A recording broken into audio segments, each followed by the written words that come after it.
Quincy Wilson just stepped into the 400-meter hurdles and made the event look dangerous. This was his first ever race over 10 barriers, but the clock still flashed 52.52. Now the sprint world has one scary question. What happens if he actually trains for this?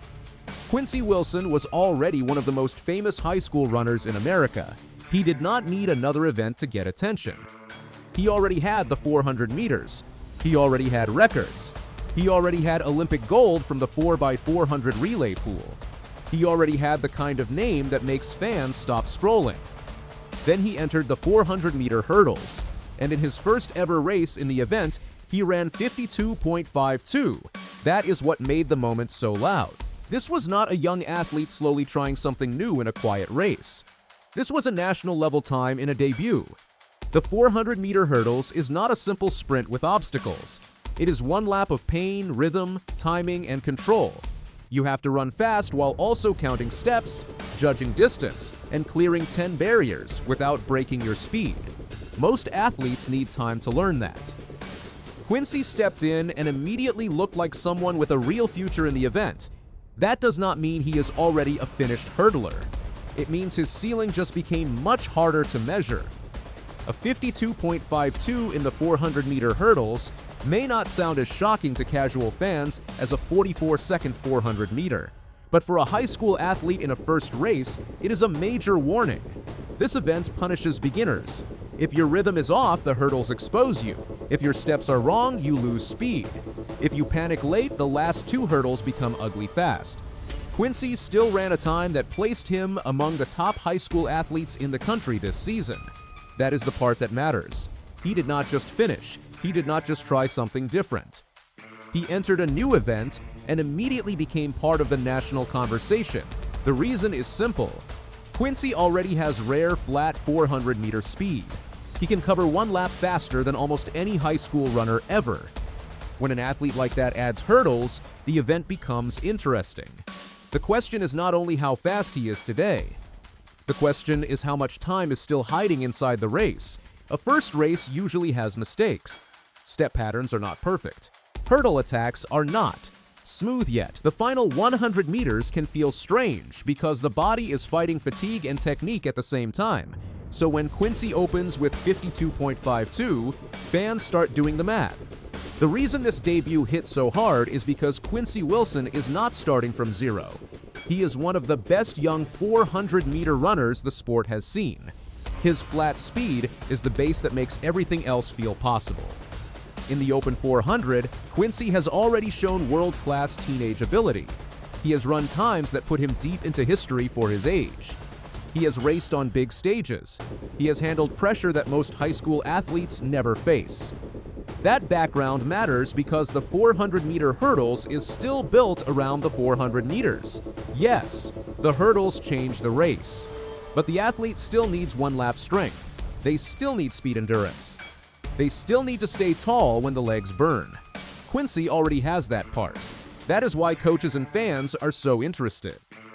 If he can run 52.52 without being a seasoned hurdler, what happens when the hurdle skill starts catching up to the flat speed?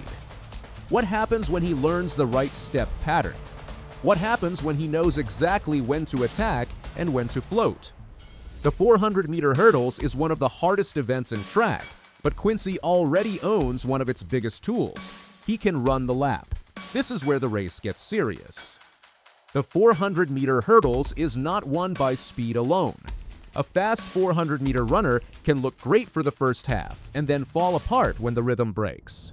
The event has 10 hurdles. Each one asks a question. Are you close enough? Are you too close? Do you reach? Do you chop your steps? Do you attack with the same leg? Can you switch legs when the race gets messy? Can you clear the hurdle without wasting energy? That is why Quincy's debut is exciting, but also not simple. He has the engine, but now he needs the craft.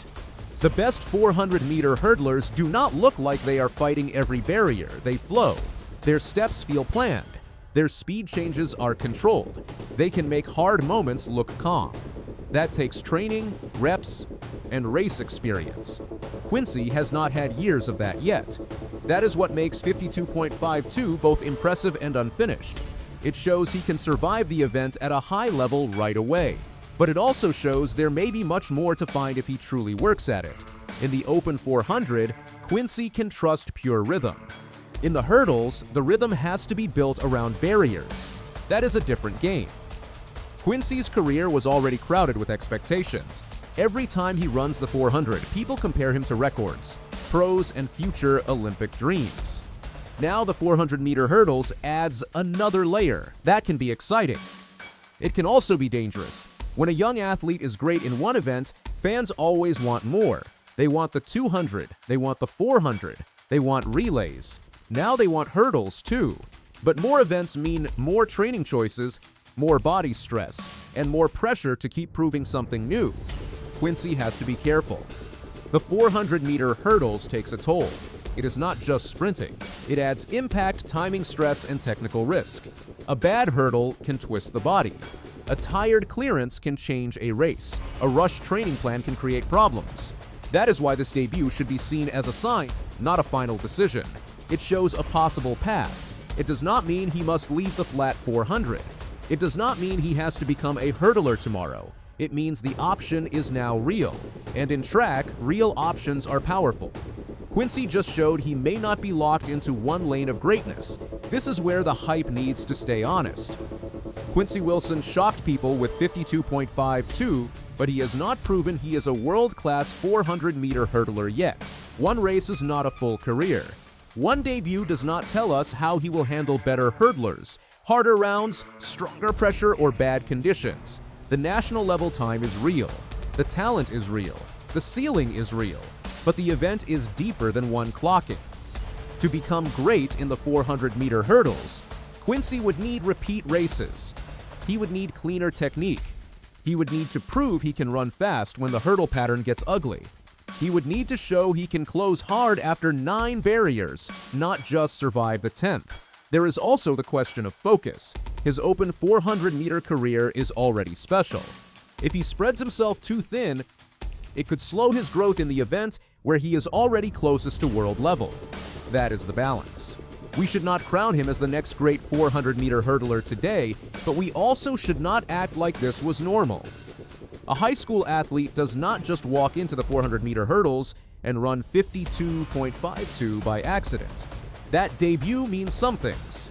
Quincy keep this event as a test or turn it into a real weapon. If he only runs it once or twice, the 52.52 will simply show his range and prove his talent is not trapped inside one event.